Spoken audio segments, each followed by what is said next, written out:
of society, the farmers, mechanics, and laborers, who have neither the time nor the means of securing like favors to themselves, have a right to complain of the injustice of their government. Old Hickory would endorse this book.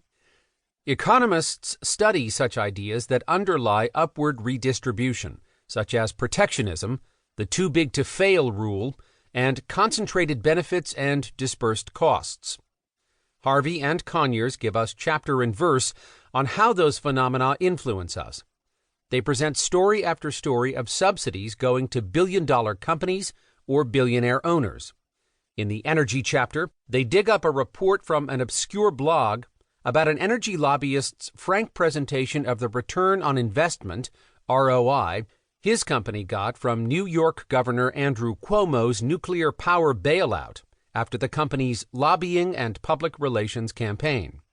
They write, "Governments at the federal, state, and local levels provide favors to wealthy businesses and individuals through outright subsidies, regulations that favor the well-connected over the little guy, targeted tax holidays, taxpayer-guaranteed loans, and zoning laws that have created wealthy enclaves that working men and women can't afford." It would take more than one book to cover all the examples.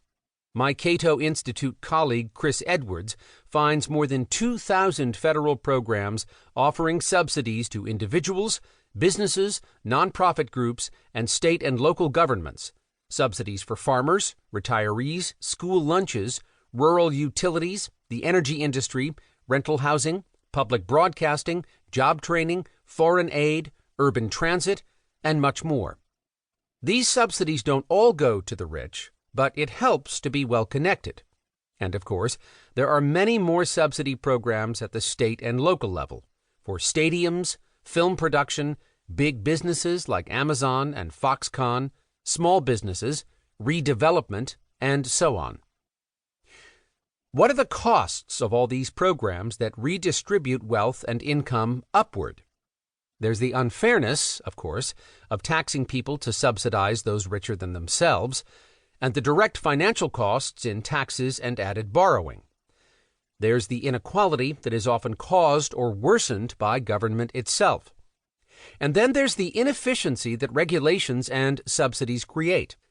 The value of a market economy is that it directs resources to their most valued uses. Subsidies and regulations, by definition, override the decisions made by consumers in the competitive marketplace and redirect resources to politically favored recipients. If subsidized companies were economically viable, that is, if they were serving consumers better than alternatives, then they would make a profit. They wouldn't need subsidies. Billionaire investor Warren Buffett, who knows how to make a profit, explained why his companies are in the wind energy business. "We get a tax credit if we build a lot of wind farms. That's the only reason to build them. They don't make sense without the tax credit." So that tax credit is channeling resources away from efficient uses and toward companies that, at least in some cases, are run by billionaires. In a paper for the Cato Institute, Brink Lindsay wrote about another aspect of upward redistribution, policies that he called regressive regulation, regulatory barriers to entry and competition that work to redistribute income and wealth up the socio-economic scale. He asked why such policies, generally criticized by libertarian, conservative, and progressive policy experts, persisted. And he concluded that it was because they are guarded by dragons, the powerful interest groups that benefit from the status quo, all of which can be counted upon to defend their privileges tenaciously. And that's why Harvey and Conyers conclude, at the end of the day, the only way to reduce the intensity of the lobbying enterprise is to reduce the amount of government spending. Books like this can infuriate and inspire Americans to demand change. Introduction. This book is designed to inform Americans, especially taxpayers who are footing most of the bill, about the massive movement of money from millions of middle and lower-class Americans to much wealthier people and corporations that do not need and should not be entitled to these favors.